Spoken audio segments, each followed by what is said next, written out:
Maybe you can run us some money, because they haven't given us money to run Donda's house in I don't know how long. So Kim Kardashian decides that she's going to clap back because she don't want nobody talking about her husband and her kids. And Kim clapped back talking shit about Rhymefest wearing fake Yeezys. And she said that she had just saw Rhymefest at the studio, and instead of asking for money for Donda's house, he played Kanye some subpar beats. Kim went further in by saying that maybe if he wasn't so interested in collecting the bag for himself, that maybe he could do the work that was necessary for Donda's house. She called him a fake community activist and vowed to reclaim Donda's house and the foundation for her and her children, where they will run it as they see fit. Well, further infighting took place between Kim and this gentleman, where he said, "Hey, Kim, you know what? Great to hear from you. We've been looking forward to hearing from you for eons now. And girl, maybe if you paid a visit to Donda's house, since you care so much, why don't you come here and visit and talk to the kids that we've helped, the over 5,000 kids that we've helped in the city of Chicago? And why don't you come and be a part of what we're doing here at Donda's house, since you want to reclaim the prize so much? And furthermore, if you choose to dissolve Donda's house, that is fine. We will go forward in doing what we need to do, regardless of if it is under the work and the tutelage of you and your husband or not." So listen, this little Pusha T album is causing a lot of chaos in the fucking world. Talk about chaos in the world. So shout out to Roseanne, who is also, like myself, on the unemployment line.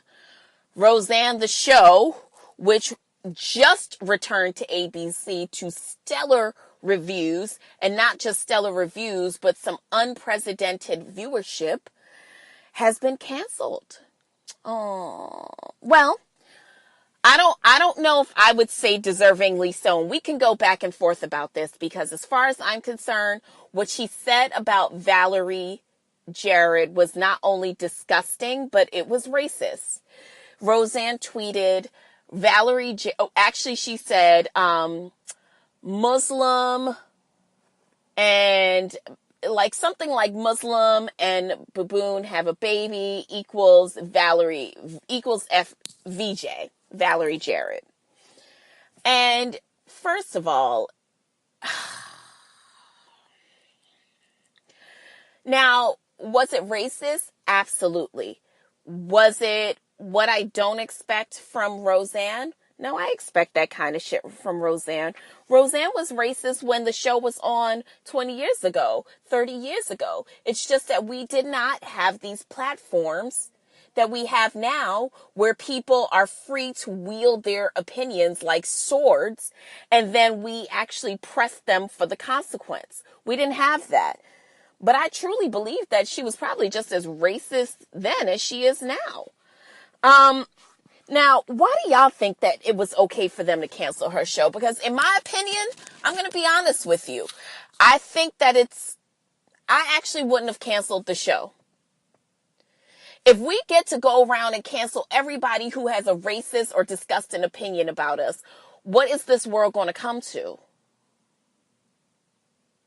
Listen, everybody has the right to their own opinion. You don't have the right to your own facts. What she said was an opinion. It's not a fact. Valerie Jarrett is not the daughter of a Muslim and a primate. She's not.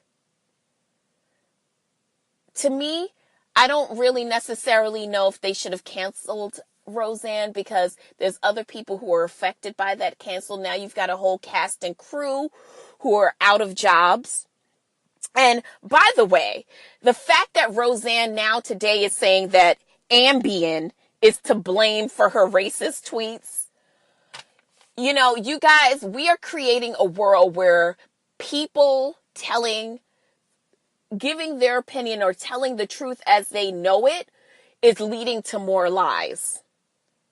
Because she can't feel comfortable in saying her opinion. So now she's going to sell us some bullshit about how, oh, Ambien made her say that shit. Ambien didn't make you say that shit. You're a racist pig. That's what made you say it. And that's fine. You could be that. I will not support any organizations that support your show. So, and that includes ABC. And perhaps it was just smarter for ABC to cancel her because, honestly, I know I tweeted yesterday and I said, hey, at ABC, really ashamed whatever decision you decide to make about Roseanne, but just know that I'm not supporting any organization or product that would support this woman. Now, I don't know if I necessarily meant fire the bitch. You know what I mean? Because I guess you can't do the Roseanne show without Roseanne. Although, you know, she was just addicted to drugs on the show the other day. So, like, write her off. I don't know. You know, I don't know. I don't know. I just think that, in my opinion, I think we're getting to the point where people are no longer allowed to have an opinion. You know, I think people are entitled to their own opinions. Like I said, I don't think that people should be entitled to their own facts. Now, it's not like she said 30% of all black people eat ass. That's just not true, bitch. This is just, well, actually, how you doing? Hello to my boys and some of my boys too. And some of you girls too. Shout out to Gabrielle Union. She is a self-proclaimed ass eater. But at any rate, how did we get there, you guys? We can never stay on track when we're together. But at any rate, I felt like, I think it was premature for them to cancel the show. I think, like, as much as I didn't like what she said, I also don't watch the show. I don't support her. I don't even follow her on Twitter. So if it was up to me, I would have never known she said this shit. I wouldn't have. I mean, sorry, y'all. I was trying to light my blunt. I'm sorry. At least I'm being mindful and saying sorry. If y'all think that Roseanne being canceled is going to stop anything, you know, listen, I get it. The whole idea is that if you hit somebody in their pocket where they have to pay, where you're actually making them pay for being racist, then yeah, they may change their mind. Because after a while, nigga, I'm going broke being a racist. You know, look at that. I'm sure you guys saw it because it made national news. There was a story of a Jewish lawyer from New York, imagine that, who goes into a local New York restaurant and decides to curse out one of the employees, saying that he needed to learn to speak English and, you know, just kind of berating him for being Latino or Hispanic. And that gentleman was fired from his job. He was kicked out of his office building. People were picketing in front of his home. Like, it became a thing, you know? And listen, if you have the balls to say it, you got to have the balls to stand up for it. But if the balls to stand up for it includes stuff like, oh, well, Ambien made me do it, count me out. So your girl Nicki Minaj, I guess she decided that she's going to move into the motivational speaking realm last week. Everybody, you niggas need to log off your Twitters, log off of your Instagrams, because listen, you niggas is out here giving motivational speeches and shit. So last weekend, Nicki Minaj had herself a little motivational moment where she said in part, "Queen, know your worth. I've been proposed to 3 times, asked by 4 boyfriends to have their child. Being emotionally, mentally, or physically abused just to crack a fake smile on the gram and show off a ring is not happiness. Being cheated on, humiliated, belittled for the gram. Queen, know your worth. You were a queen before him. You'll be a queen after him. He can't make you or break you." Obviously, someone was listening to the show because a rose is still a rose, Nikki. Okay. Hey, Onika. But being Equally yoked is what we should strive for. Spirituality is key. Once your spirit can soar, it's on its own. Then whatever, she said. Well, first of all, Nikki, I didn't know that you had a little Lalandia in you, girl. Okay, so you're trying to be out here giving advice now. But no shade, no tea, Nikki, but it does sound like that was for Cardi B.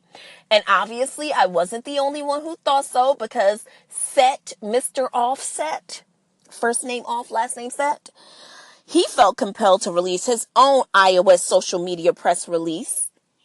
And he said, since we met, motherfuckers been hating. And I'm going to read it to you exactly how he wrote it. Since we met, MF been hating. Everybody got an opinion. This is all one long sentence, by the way. God bless America. A lot of evil out here. A lot of hate, no love. Shit crazy. A lot of people want to... Wait. A lot of people want... Oh, wait. A lot of people want to be happy like me and wifey at Cardi B, but they not. Miserable with sad emoji.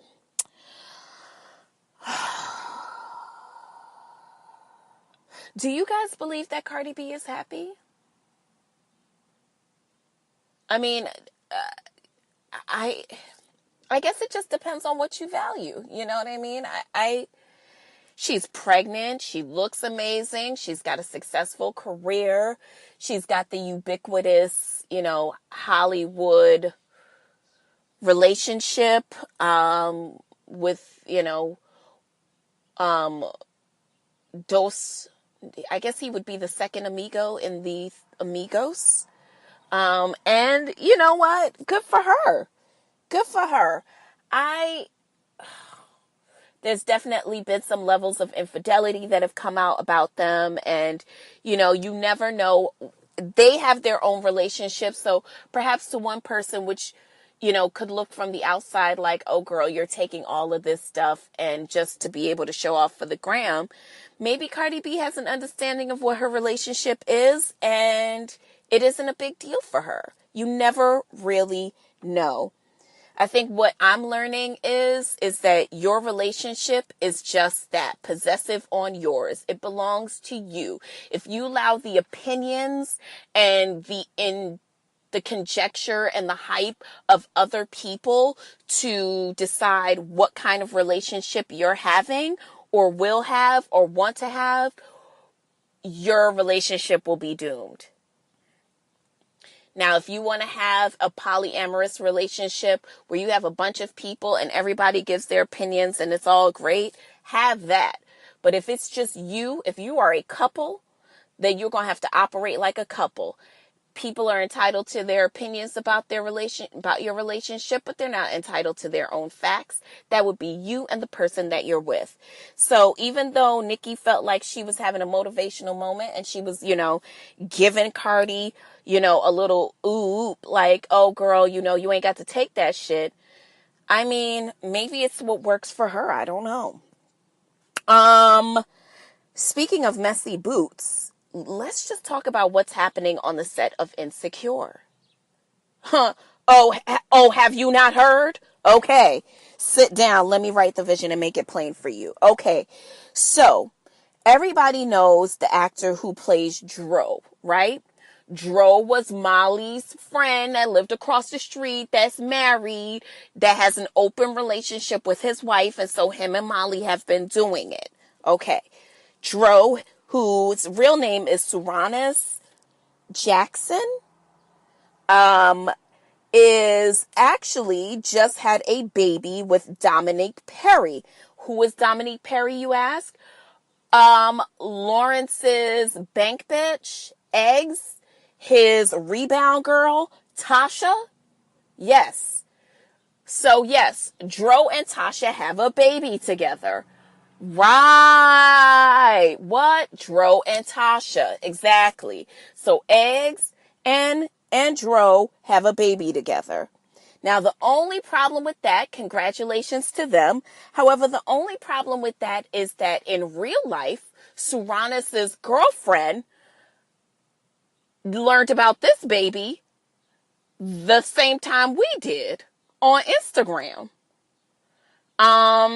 So apparently he had been dating this girl.